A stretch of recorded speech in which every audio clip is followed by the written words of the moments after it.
जो थानों में, जेलों में, पुलिस लाइनों में इतनी भव्यता के साथ आयोजित करके कानून व्यवस्था और सुरक्षा के अपने अत्यंत महत्वपूर्ण दायित्व का निर्वहन करने वाले पुलिस कार्मिकों की सुरक्षा से जुड़े हुए विभागों के एक महत्वपूर्ण आयोजन के साथ जुड़ करके श्री कृष्ण जन्मोत्सव के इस कार्यक्रम के साथ उन्हें इस आयोजन के माध्यम से जोड़ा जाता है। बहनों और भाइयों, हम सब जानते हैं कि भगवान श्री कृष्ण यद्यपि श्री हरि विष्णु के एक पूर्ण अवतार के रूप में मान्य हैं,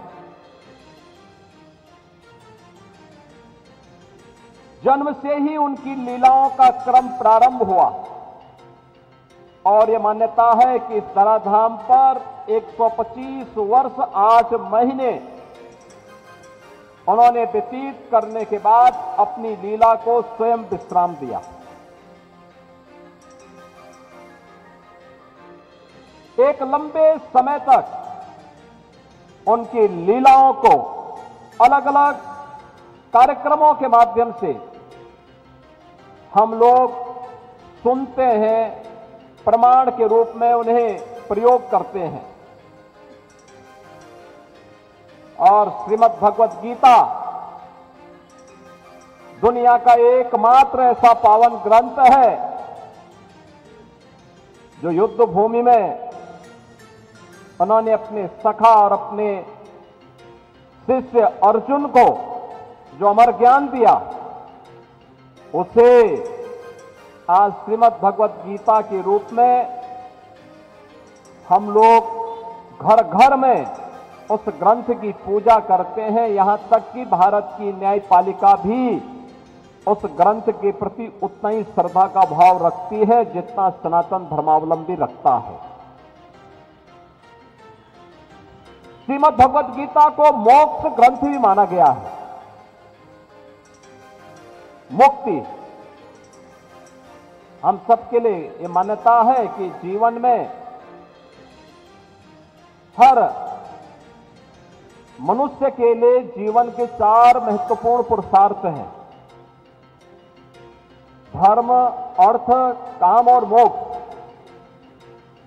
आधारशिला धर्म से प्रारंभ होती है। वह अपने कर्मों के माध्यम से जो अर्थ का उपार्जन करता है, वह उसकी कामनाओं की सिद्धि में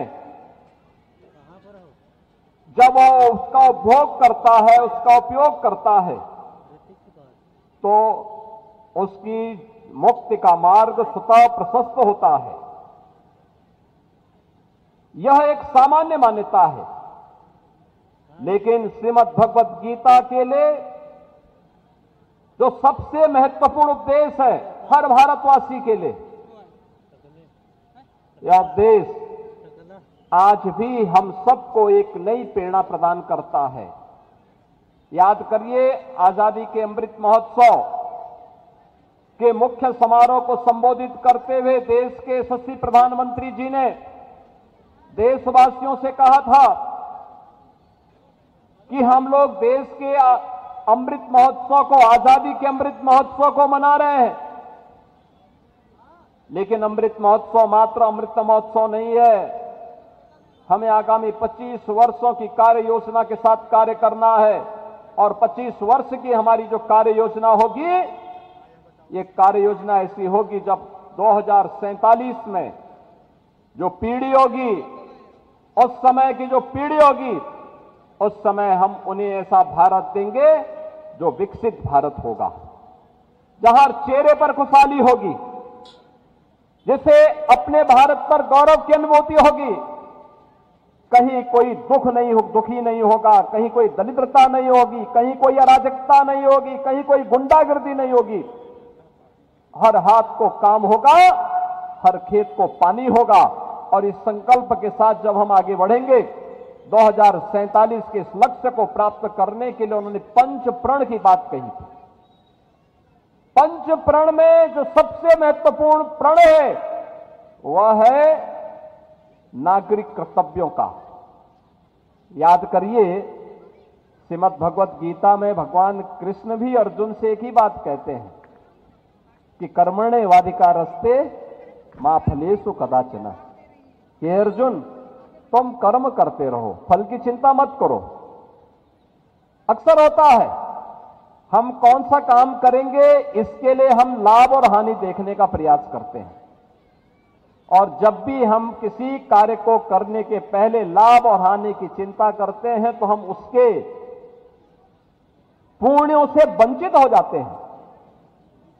याद रखना, अच्छा करेंगे अच्छा फल प्राप्त करेंगे, बुरा करेंगे उसके पाप से कोई हमें मुक्त नहीं कर सकता, दुनिया की कोई ताकत नहीं मुक्त कर सकती। अक्सर हमें कहते हैं कि हम गलत करेंगे, लेकिन मंदिर में जाके पैसा चढ़ा देंगे, लड्डू चढ़ा देंगे तो हमें मुक्ति मिल जाएगी। इससे कभी नहीं हो सकता। अगर पाप किया है तो उस पाप का भुक्तभोगी हमें बनना ही पड़ेगा। अच्छा किया है, लोक कल्याण का काम किया है, तो दुनिया की कोई ताकत आपको इस पुण्य से वंचित भी नहीं कर सकती है। यह हमारी मान्यता है और उस मान्यता के प्रमाण है, और इसीलिए कर्म की प्रेरणा। आज जब हम 5251वें जन्मोत्सव के कार्यक्रम के साथ प्रभु श्री कृष्ण के इस उत्सव के साथ जुड़ रहे हैं, तो हर व्यक्ति के अपने नागरिक कर्तव्य भी होंगे। अक्सर हमारे बीच में दुविधा कहां से होती है? आप किसी से भी बातचीत कर लीजिए, वो किसी भी तबके का हो, किसी भी बात का हो, वे बालक हो, अधेड़ हो, नौजवान हो, बुजुर्ग हो, महिला हो, पुरुष हो, किसी भी प्रकार का व्यक्ति हो, अगर आप उससे देखेंगे वो अपने अधिकार की बात तो करता है, लेकिन अपने कर्तव्यों की कभी चर्चा नहीं करता। अपने कर्तव्यों की चर्चा नहीं करता है। और कहता मुझे ये नहीं मिला, ये नहीं मिला। बच्चे अक्सर परिवार में बोलते हैं ये नहीं मिला, ये नहीं मिला, लेकिन अगर उससे अभिभावक पाठ्यक्रम के बारे में पूछने का प्रयास करता है तो वह टाल मटोल करता, बहाना करता है। याद करना, जीवन में सफलता के लिए समाधान का मार्ग अपनाइए, तो आप समाधान के निर्णय की स्थिति में पहुंच पाएंगे। जब लक्ष्य समाधान होगा तो सफलता प्राप्त होगी, और जब आप समस्या पे चिंतन करेंगे तो उसके लिए आपको 10 बहाने मिल जाएंगे, 10 बहाने मिल जाएंगे। टाल मटोल करते रहेंगे। टाल मटोल से समस्या का समाधान नहीं हो सकता है। हमें समाधान की तरफ जाना पड़ेगा, और समाधान के लिए बहाना नहीं चाहिए, उसके लिए परिश्रम चाहिए, उसके लिए पुरुषार्थ चाहिए, उसके लिए कर्म चाहिए, और उस कर्म की प्रेरणा श्रीमद् भगवत गीता जैसा पवित्र ग्रंथ, जिसे प्रभु ने कुरुक्षेत्र में आमने सामने खड़ी सेनाओं के बीच में लाखों सेना खड़ी है, दुनिया का एकमात्र ग्रंथ होगा जो धार्मिक दृष्टि से धर्म और कर्म दोनों की प्रेरणा दे रहा हो, लेकिन उसका जो उपदेश है वह रणभूमि में दिया जाता है, और रणभूमि में दिया गया उपदेश सबसे महत्वपूर्ण कर्म का है। याद रखना, कर्म के बगैर न धर्म का साधन पूर्ण हो सकता है, न अर्थ का पूर्ण हो सकता है, न कामनाओं का हो सकता है, और न ही मुक्ति उस व्यक्ति को प्राप्त हो सकती है। और इसीलिए कर्म हमेशा भारतीय परंपरा ने, भारतीय मनीषा ने कर्म को प्रधानता दी है। आज मुझे प्रसन्नता है, उत्तर प्रदेश पुलिस बल ने कर्म दिखाया, हानि लाभ की चिंता नहीं की। परिणाम आया कि जिस पुलिस को सबसे फिसड्डी मान लिया गया था, जिस प्रदेश को सबसे फिसड्डी मान लिया गया था, आज वो प्रदेश तेजी के साथ देश के विकास का ग्रोथ इंजन बन रहा है, कानून व्यवस्था का एक मॉडल प्रस्तुत कर रहा है।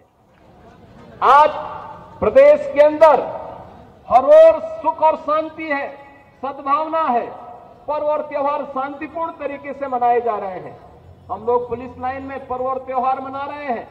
प्रदेश के सभी 1585 थानों में, सभी पुलिस लाइन में, 75 की 75 पुलिस लाइन में सभी प्रदेश के 90 से अधिक जेलों में ये आयोजन इसी भव्यता के साथ आयोजित हो रहे हैं और बिना संकोच के हर व्यक्ति आ रहा है। क्या ये संभव था आज से 10 साल पहले? नहीं संभव था। सरकारें डरती थी आयोजन करेंगे इसका क्या लाभ होगा। लाभ और हानि से नहीं, अपनी विरासत के प्रति गौरव की अनुभूति हम सबके मन में होनी चाहिए।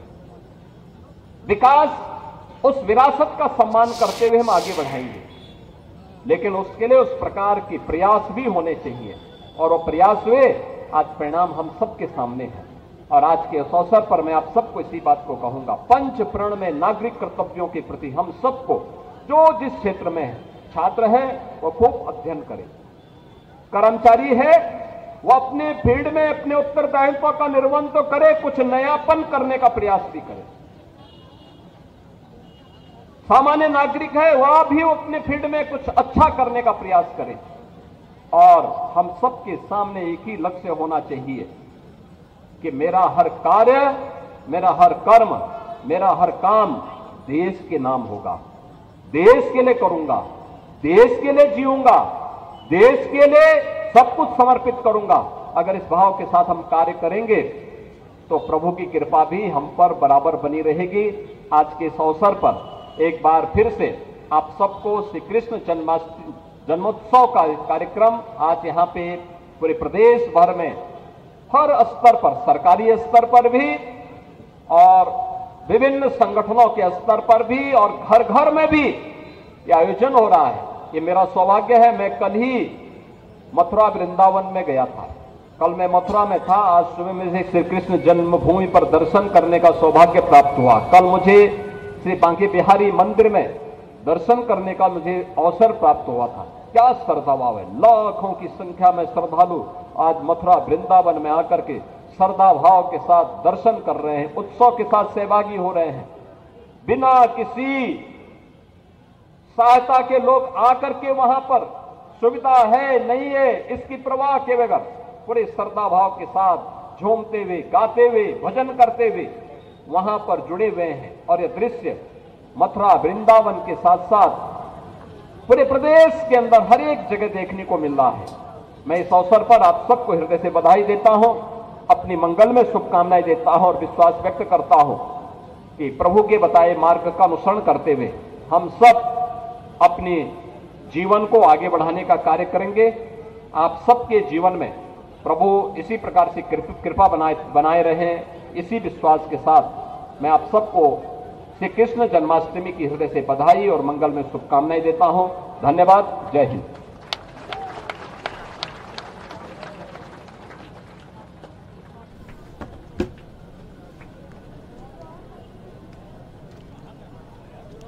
तो आप मुख्यमंत्री योगी आदित्यनाथ को सुन रहे थे, जो जनता को